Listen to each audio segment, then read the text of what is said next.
for today, isang recipe ulit ang gusto ko ituro sa inyo na pang negosyo ulit yung ituturo ko sa inyo ngayon is balang recipe na to is for all occasion, pwedeng pang benta o kaya yung may mga nagbi-business ng mga nagbebenta ng mga sweets, pwede nyo itong idagdag sa menu nyo sa pang benta at sa may mga business din na buffet, pwede nyo ding idagdag to sa mga menu na sinaserve nyo sa mga kliyente nyo. Kasi ang recipe na to is syempre masarap to at syempre konti lang din yung mga ingredients at syempre kayang-kaya sa puhunan, pasok na pasok to sa puhunan nyo kasi mura lang yung mga ingredients na gagawin natin. Kaya anong pagtan natin? Tara, gawa tayo. Bali dito sa bowl natin is naglagay na ako ng harina at maglalagay na din tayo ng asukal. Baling gagawin mo lang is haluin mo lang, i-mix mo lang yung asukal.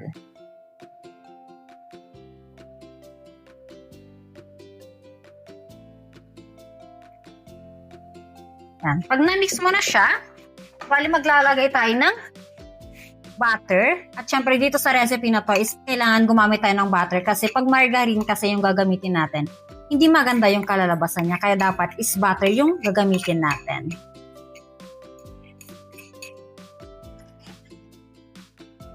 Bali gagawin natin is imimix natin siya. Yan. Bali gagawin mo, yung pag-mix mo is ganito lang. Yan o.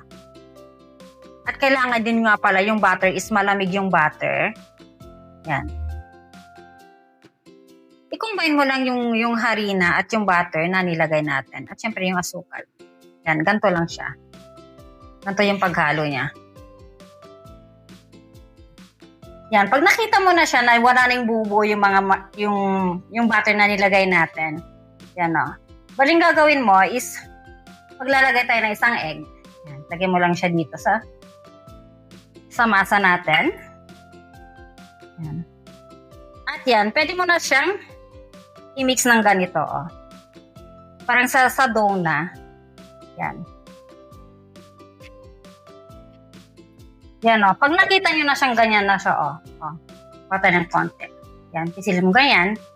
Para makita mo lang na okay na yung masa natin. Yan, pag ginanyan mo, wala siyang crack, yan, makinis siya. Ibig sabihin is, okay na yung masa natin. Bali, ang gagawin natin is, lalagay natin sa ref, mga 30 minutes.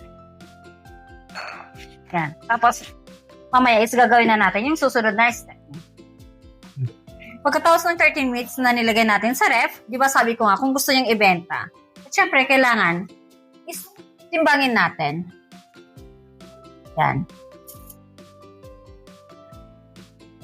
Mga 50 grams. Yan. 50 grams is okay na yan. Baling gagawin mo is gantuhin mo siya. Pisilin mo siya ng ganyan para mas lalo siyang kuminis. Pag pinipisil mo sa ganto, yan, kumikinis yung masa natin. Tapos, ang gawin mo is bilugin mo siya. Yan. Pag nabilog mo siya, is ipitin mo na siyang ganyan. Makikita, makinis yung masa natin. At bali dito is may baking pan tayo. Bali gamit ko yung maliliit. Yan. Gagawin mo is ilagay mo dito sa loob. Tapos ang gawin mo is ayusin mo siyang ganito. Ayusin mo siyang ganyan. Tapos yung dito sa gilid niya. Yan, pindutin mo dito sa may gilid-gilid niya. Yan. At syempre kailangan walang tag dito. Walang crack. Yan. Yan. Tapos yung mga excess niya, ang gagawin mo lang is tanggalin mo lang yung excess. Ganyan, ganito lang. Yan. Diba? Madali lang siyang gawin. Yan. Tapos yun, salo mo pa siyang ipitin. Kasi mamaya is maglalagay tayo ng toppings niya. Yan. Dapat ganito yung magiging itsura niya. Yan. Yan. Bago nga pa, yan, nagawa na natin siya. Baling gagawin natin is i-bake na natin siya. At syempre, kailangan i-preheat muna natin yung oven natin. Send 180 degrees, ibali bibake natin to mga 10 to 15 minutes at kasi depende yun sa oven na gagamitin nyo. At syempre, kailangan nyo din ng paglalagyan nyo, kaya yung mga baking pan, yung manipis lang, yung ganito lang siya, yung mababa lang siya. Kasi kung yung gagamitin nyo yung baking pan, yung makapal, tapos ilalagay nyo to, ang tendency niya is hindi maluluto ng pantay-pantay. Kaya kailangan yung paglalagyan nyo is yung mababa lang para pag maganda yung kakalabasan niya at pantay-pantay yung pagkakaluto niya. At syempre, huwag kakalimutan na bubutasin natin yung dough natin. Kasi, kung hindi natin bubutasin to, is lolobo siya, hindi maganda din yung kalalabasan niya. Kaya huwag kakalimutan na butasin. Yan, ganito lang. Gamit lang yung tinidor, butasin mo lang siyang ganyan.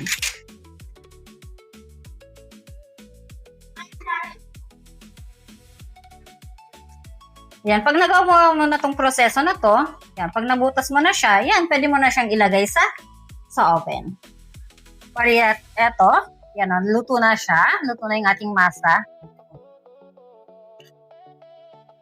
At makikita nyo is madali lang siyang tanggalin, hindi siya nadikit sa ating baking pan. Yan. Baling gagawin naman natin ngayon is gagawa tayo ng pang-toppings natin. Bali, gagamit tayo dito ng isang blender. Lalagay tayo ng condense.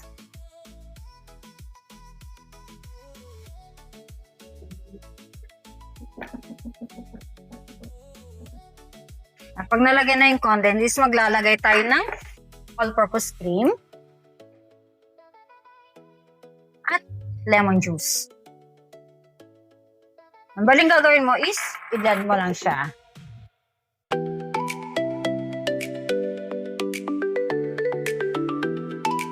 Yan, pag na-blend mo sa maigi, bali ang magiging itsura niya is ganito.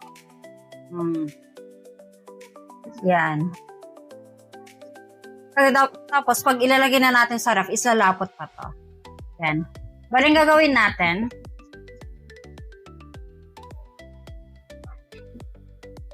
kunin natin yung niluto nating masa yan, no? At ilalagay na natin yung mga toppings natin. Yan. Walang kayo gamit tayo kutsara. Ano? Oh.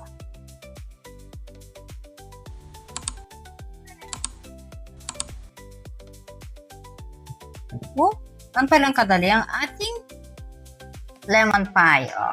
Walang kahirap-hirap, di ba? Oh. Nalagyan na natin lahat ng toppings. Bali dito is, yan. Bali ito is yung, yung pinakabalat ng lemon, ginadgad lang natin siya kasi for decoration, para mas maganda siya tignan. Bali gagawin mo lang dito, oh.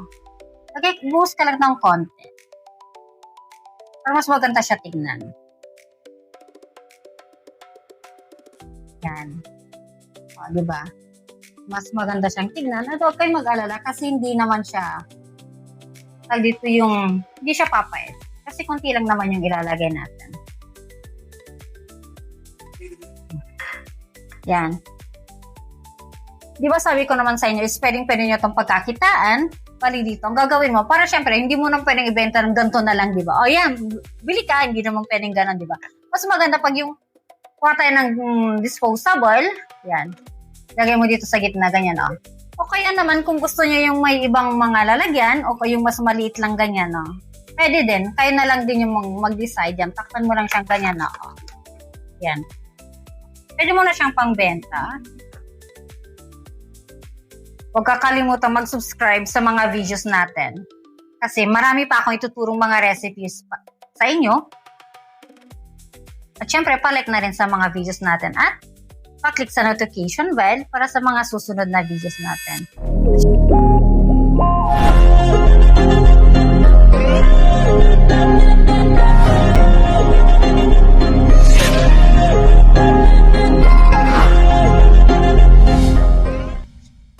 Ang lagi kong sinasabi sa inyo is ang magandang part ng pagluluto ay syempre yung pagtitikman na natin. Tara, tikman natin.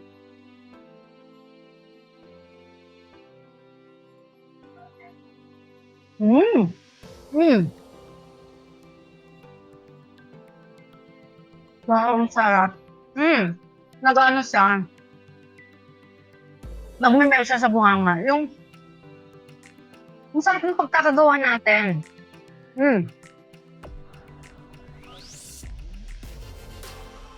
Ayun yung tamis niya.